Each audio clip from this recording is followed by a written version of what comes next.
उसे पता था मैं जिसको लेके जा रहा हूं कोरोना पॉजिटिव है। वो एम्बुलेंस का ड्राइवर भगवान के रूप में आया था हजारों हिंदू, और इसलिए भगवान का रूप ही था जिसने हमें बचाया है। लेकिन भगवान अलग अलग रूप में आया था, और जितनी हम उनकी प्रशंसा करेंगे, जितना हम गौरवगान करेंगे, देश की सफलता का जितना गौरवगान करेंगे, हमारे भीतर भी एक नई ताकत पैदा होगी। कई कारणों से जिन लोगों के भीतर निराशा फैल चुकी है, उनको भी मैं कहता हूं कि कुछ पल के लिए 130 करोड़ देशवासियों के इस पराक्रम को याद कीजिए, आपके अंदर भी ऊर्जा आ जाएगी।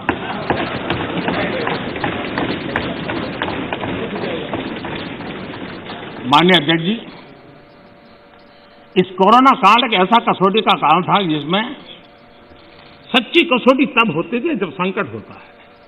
सामान्य स्थिति में बहुत जल्दी ध्यान में नहीं आता। दुनिया, बड़े बड़े देश, कोरोना में जो हुआ वो तो है, लेकिन उन्होंने हर एक ने तय किया कि वे अपने नागरिकों को सीधे पैसे पहुंचाएंगे ताकि इस संकट की घड़ी में उनके नागरिकों को मदद मिले। आपको जानकर के ताज्जुब होगा, दुनिया के बहुत सारे देश उस कोरोना, लॉकडाउन, कर्फ्यू, आशंका, इस वातावरण के कारण चाहते हुए भी खजाने में पाउंड और डॉलर के ढेर होने के बावजूद भी अपने नागरिकों तक नहीं पहुंचा पाए। बैंक बंद, पोस्ट बंद, व्यवस्थाएं बंद, कुछ नहीं कर पाए। इरादा था, घोषणाएं भी हुई। ये हिंदुस्तान है कि जो इस कोरोना कालखंड में भी करीब करीब 75 करोड़ से अधिक भारतीयों को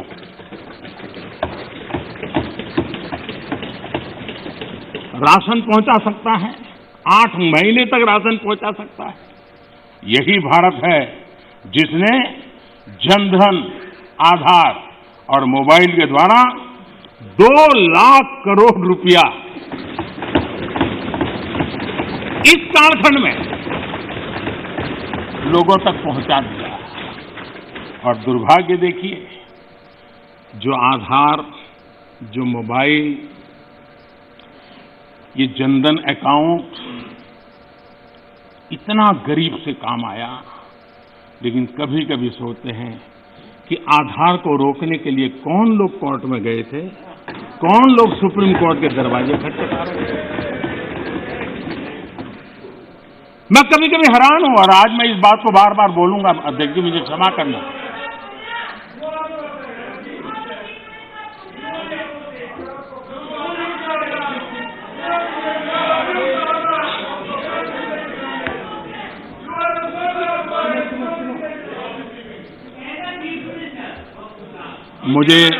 मुझे 1 मिनट का विराम देने के लिए मैं आपका बहुत आभारी हूं।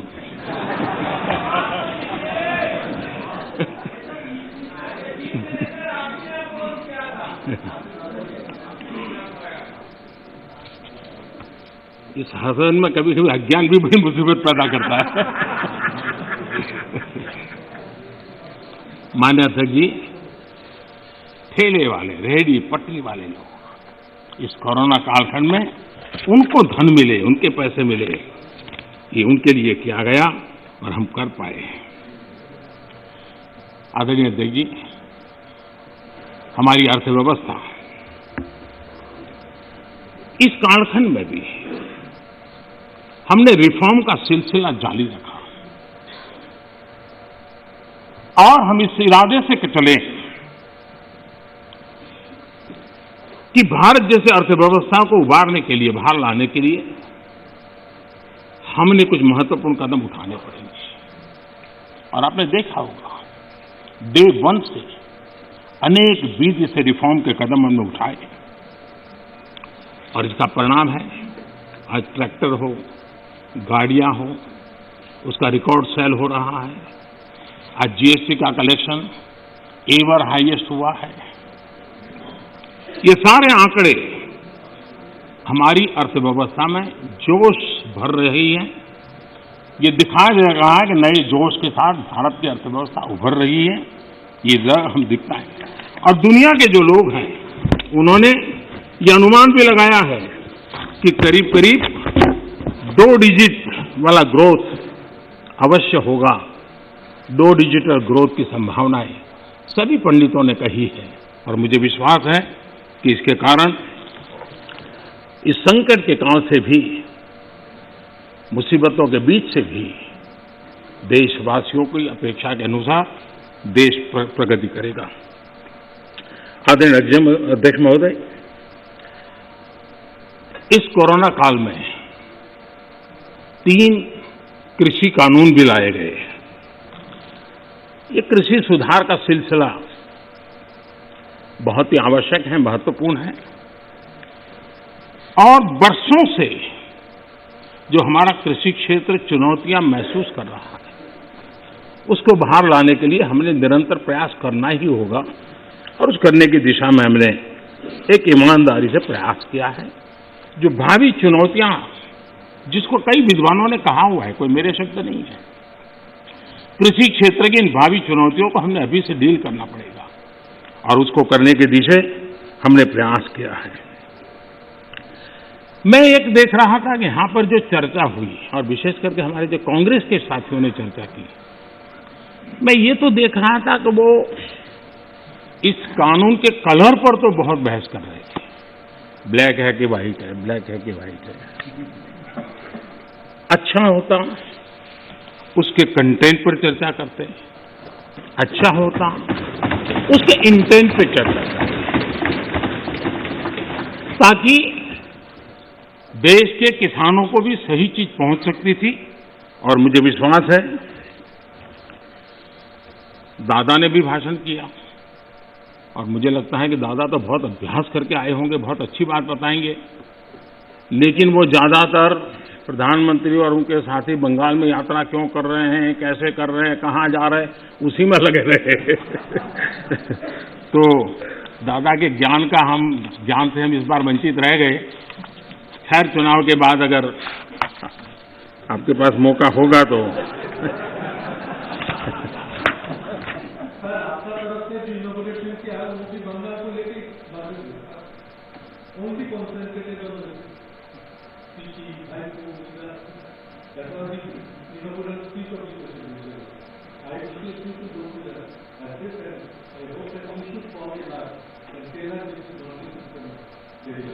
ये कितना महत्वपूर्ण प्रदेश है, इसीलिए हम कर रहे हैं।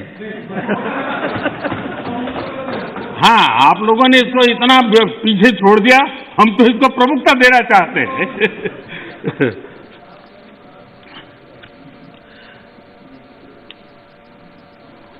हम एक बात समझें,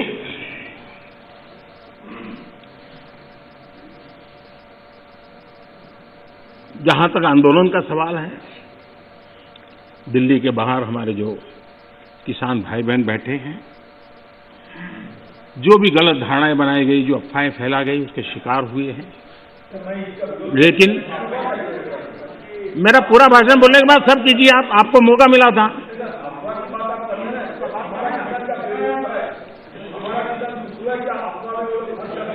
आप तो ऐसे शब्द उनके लिए बोल सकते हैं, हम नहीं बोल सकते, हम नहीं बोल सकते हैं। श्रीमान किसान हमारे कैलाश चौधरी जी ने और हमारे समय बोलते ही रहेंगे क्या? माननीय, आपको पर्याप्त समय, पर्याप्त अवसर दिया था, आपने पूरी बात कही, उस समय किसी ने टोका टोकी नहीं की। प्लीज आप मत। माननीय प्रधानमंत्री, माननीय निरंजन जी, प्लीज।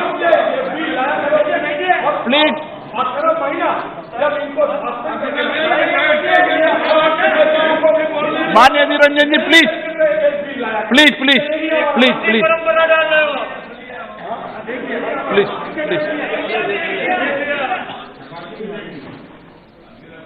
देखिए, मैं कितनी सेवा करता हूँ आपकी।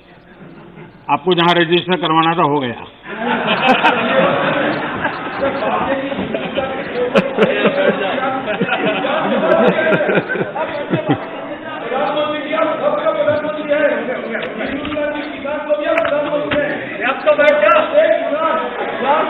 माननीय अध्यक्ष जी,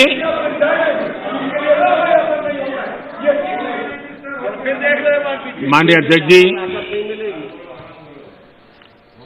आंदोलन कर रहे सभी किसान साथियों की भावनाओं का ये सदन भी और ये सरकार भी आदर करती हैं, आदर करती रहेगा।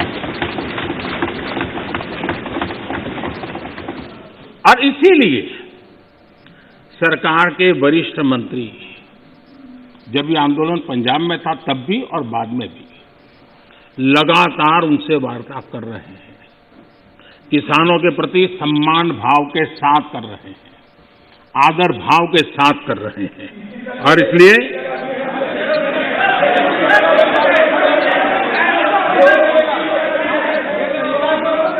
आपने 30 मिनट, 1 मिनट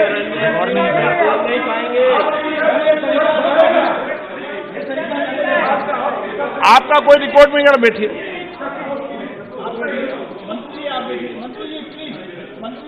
अधीर बाबू कुछ कहना है तो और